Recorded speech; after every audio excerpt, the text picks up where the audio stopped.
everyone, it's me, Marcy Lamberson, and today we're going to be making a fun spring flower bead. How about a daffodil?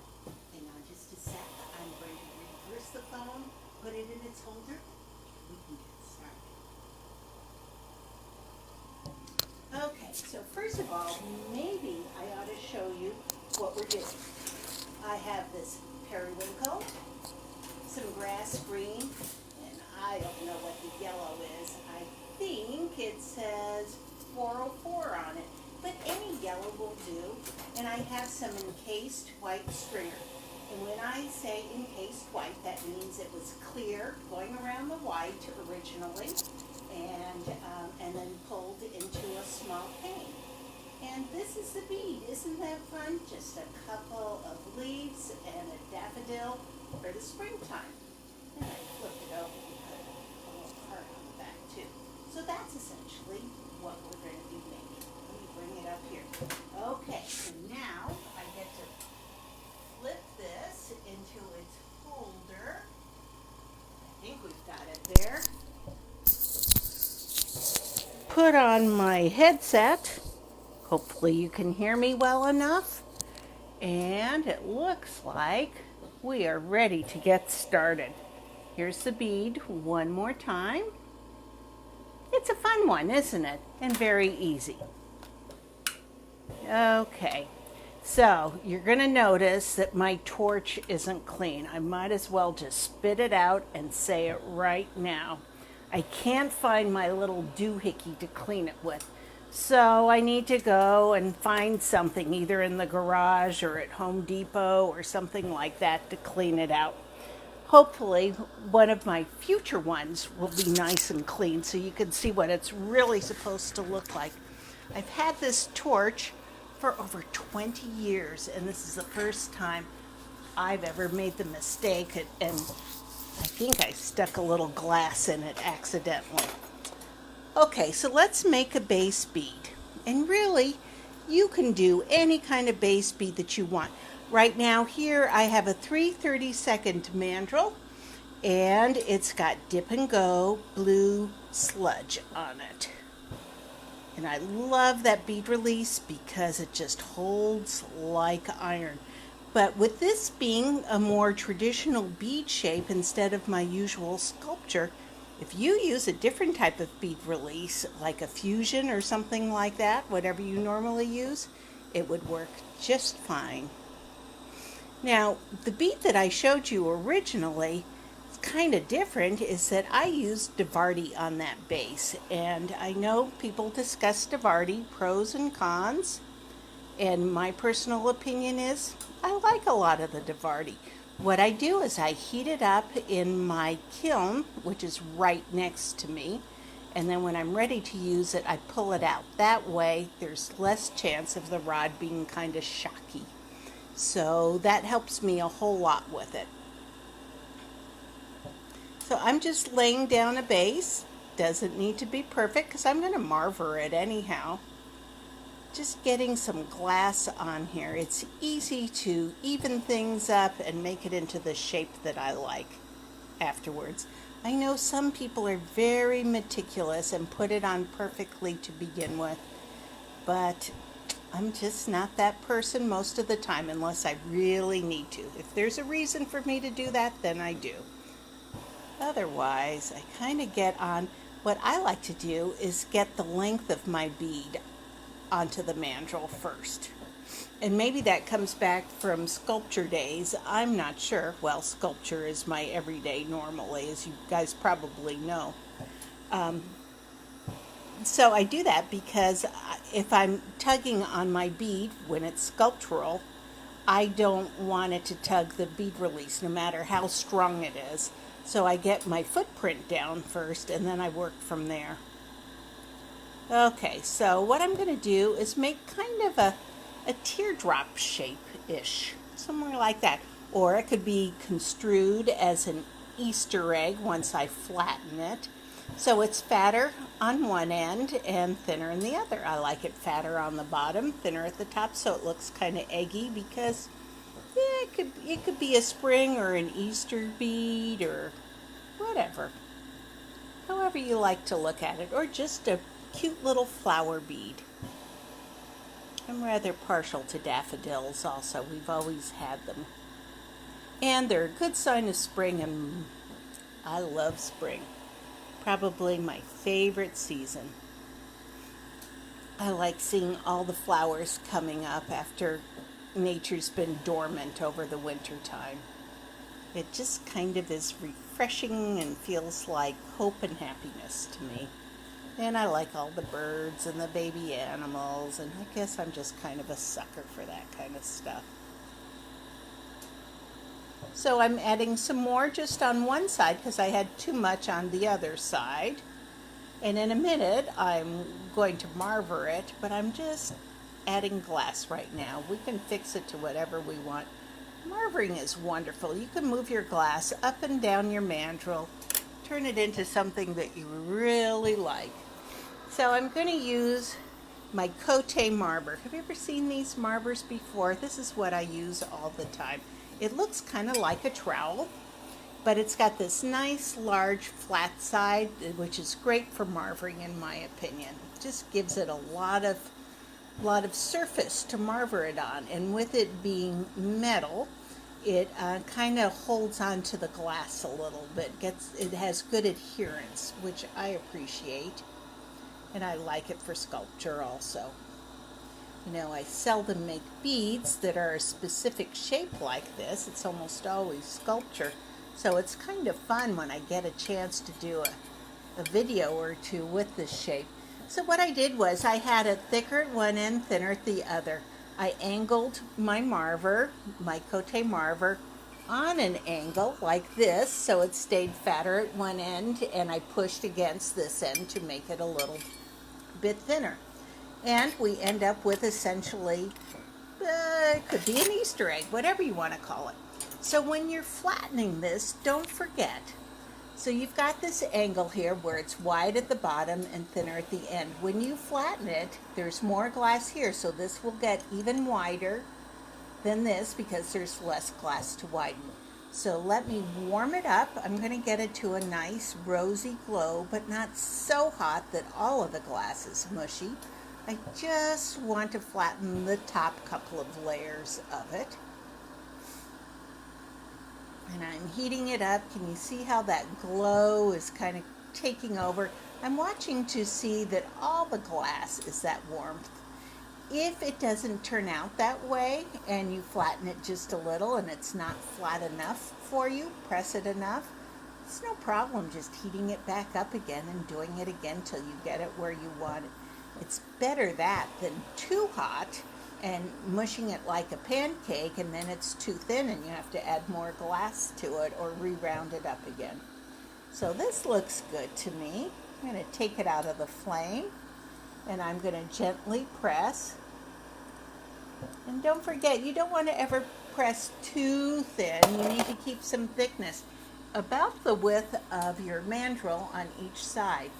And this makes kind of an egg shape, and it's got some of the circles on it from the heat from pressing, so I'm just going to bring those close in towards my cones and heat it up well and erase those heat marks. Do the same on the other side. Now I'm going to look at it. It's not quite even. Maybe I want to even it up a tiny bit more. I'm just going to heat along this edge, which is rounder than the other side. See how I'm getting that nice glow to it? I'm just going to press it in a tiny bit. It's not going to be perfect, but it's going to be a lot closer to even than where it was before. It's kind of cool, isn't it? You just move the glass to where you want it to go. That's what I love about working with glass. We can mush it and make it do what we want to do. Okay, so now a daffodil. And I'm looking at a daffodil and thinking, okay, we've got 6 white petals. We've got some leaves and a stem. So I've used this and I've pulled this into a stringer. So let's grab that stringer, and I kind of look at the layers. What needs to be in the background, what needs to be in the middle, and what needs to be in the foreground. And I want a thin little stem going up. And if it's not perfect, don't worry, because you can cover it with some leaves or whatever. But I need it to go up at a good 2/3 of the way. And I'm going to end up covering part of it, but at least it will go up. And what I do is I heat the top. I've got my stringer here, and I'm just going to lay it down and let the flame gently push on it and let the flame melt it. So then, once it's down there, I want to be sure that it's nice and firmly on there. I just gently tap it on to make sure. If you want, you can go thinner than that. That one's a little thick for a stem, but it's okay. On my original bead, it was smaller.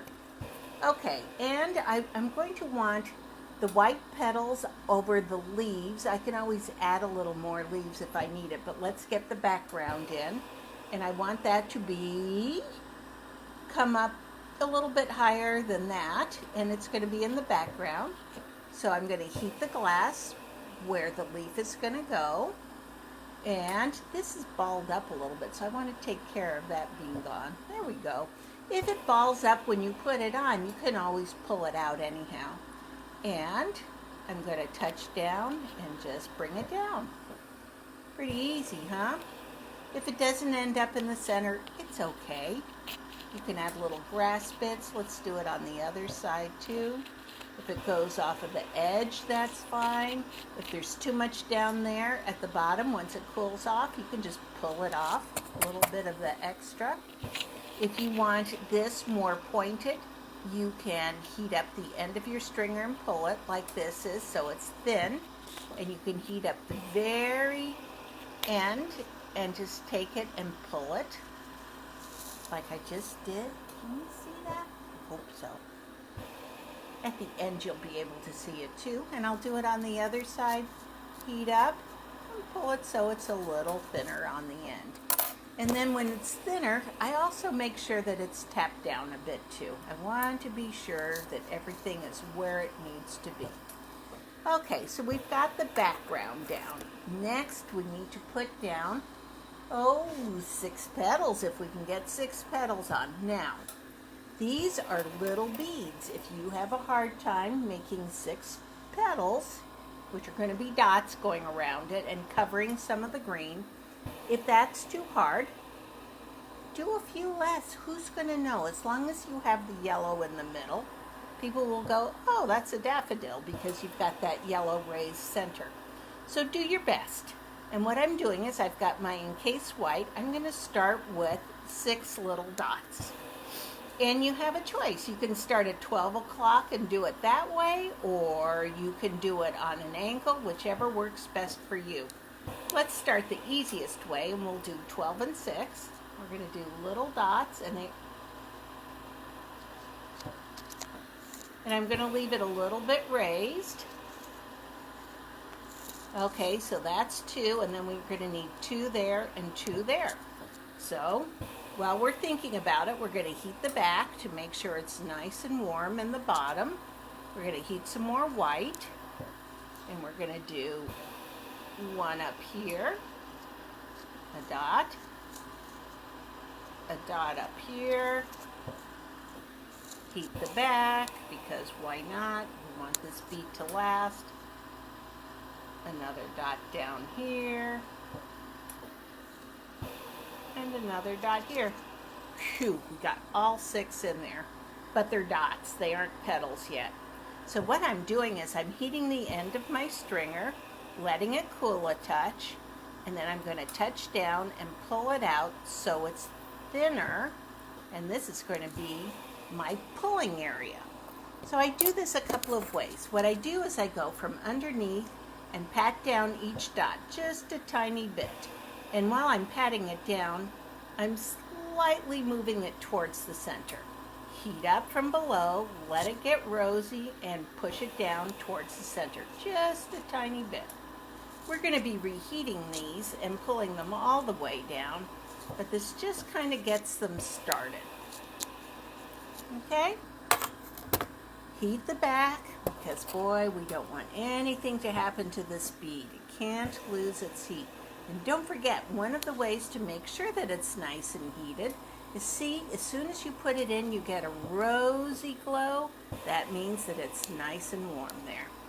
Okay, so we're going to go around and we're going to heat each of the dots and pull them to the center. So 6 o'clock is getting heated up, and I'm going to take it and from the center of that dot, pull it to the center.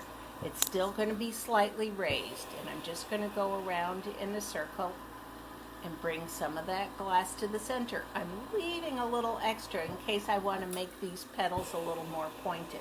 Did you see how some of my rod just fell off there?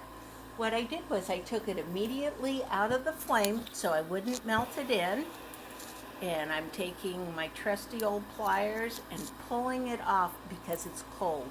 If I had gone and accidentally heated it in, I would have had a lot more to mess with, but it came right off. And I'm turning down because I have extra propane due to my unfortunate incident with my torch recently.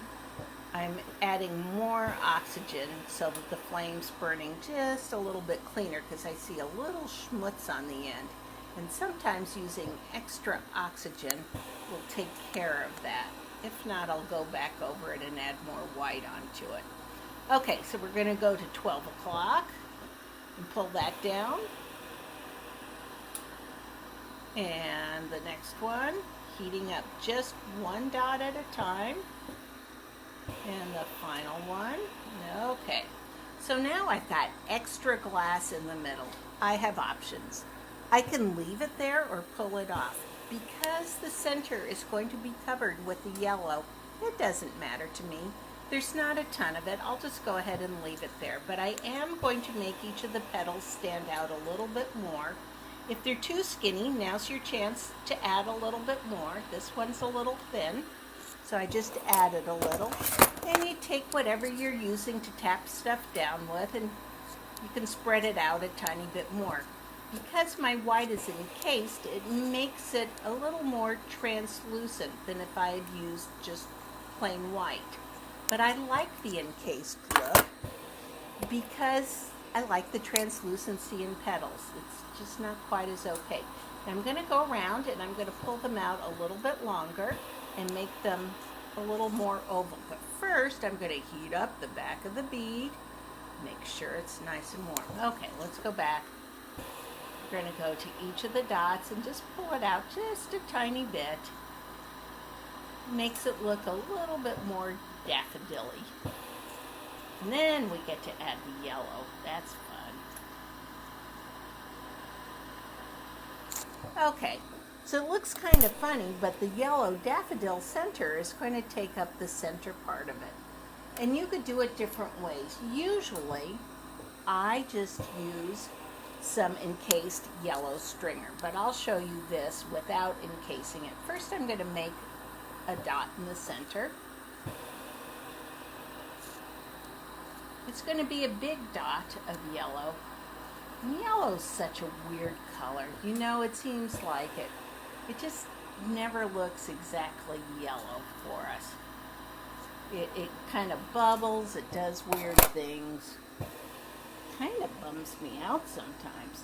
So I'm going to take one of my pointed objects, and see, I've got two different points on this particular tool. I've got a skinnier point and a fatter point.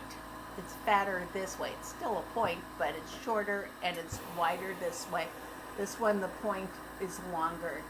I would rather, because this is a short dot of yellow, I want to get it in and widen it quickly. So I am heating it from below, getting that dot centered and hot. I'm going to let it cool for a second while I heat the back of the bead. And I'm going to go back in and heat it again. And I'm going to press in my pointy thing, and I'm going to rotate my wrist and have it go around in a circle. Look, we got a daffodil here. And that's going to be the prettiest yellow. It's going to be this color. Now, it shows the indentation. It looks great. What happens if you kind of mess up a little bit? Oh, first of all, don't forget, if you don't have a pointy tool, you could use the end of one of your mandrels if it's the right size. Pick a mandrel that would work to indent, and you can do that also. So for this one, if, for example, it started melting in on itself, I could take a pair of tweezers and go around the edge and pull it up. Or if it isn't deep enough, I could take my glass and add another circle around the edge of it to make it stick out farther. The other one sticks out farther, this one sticks out less, but I still like this one just as much. Okay, so all it was, base bead, stem, couple of leaves, 6 dots that I pulled in and then I pulled out a little bit, and a big fat yellow dot that stood straight up, and I heated it and let it cool a little bit, and then I pressed in with my pointy tool. Boom, boom. So the last thing I want to do is add 2 dots on the back of this, and I'm going to make a little heart. Now this is kind of a wide piece of glass, wider than I want my dots to be, so I'll go back and I let it cool a sec after I heat it up, and I can pull it into a little bit of a thick stringer for when I put the dots on. I let it cool a sec, pop it in the flame, heat up the back of the bead again, and the sides, and the bottom, and the top. I sound like a broken record, don't I? But man, I hate losing the bead when I haven't kept it warm enough. Okay, so it's a little thinner. I'm going to heat up a little bit and make 2 dots. And again, this yellow bubbles a little bit. When your glass bubbles like that, it means put it farther out in a cooler flame and it will behave a little bit better for you. Okay, so I've got 2 side-by-side dots that haven't melted into each other. I'm going to pull this a little bit thinner, the end, so I have a little bit of a tip. Let it cool for a sec. Might as well heat up my bead while I'm waiting. Got the 2 dots. I'm going from below like I like to do on lots of things. See how they glow a little bit when I just heat them up and not the rest of the bead? I'm going to take those, I've warmed them up, and I'm going to pull them to the center to make a heart. Take that one, pull it to the center. See how it makes a cute little heart? I think it's darling. I'm going to press it in just a tiny bit. Oh, I love hearts. Okay, so we now have your first daffodil bead. Let's look at this. How simple is this? You know you're going to ace this, and I want to see lots of them. Don't forget to show me on kind of an Easter egg shape or teardrop shape. Reverse teardrop? I don't know. It's a kind of a rounded cone. Okay, go out and make some. Have fun. This is Marcy, and oh, don't forget to subscribe. I'd love it. Bye.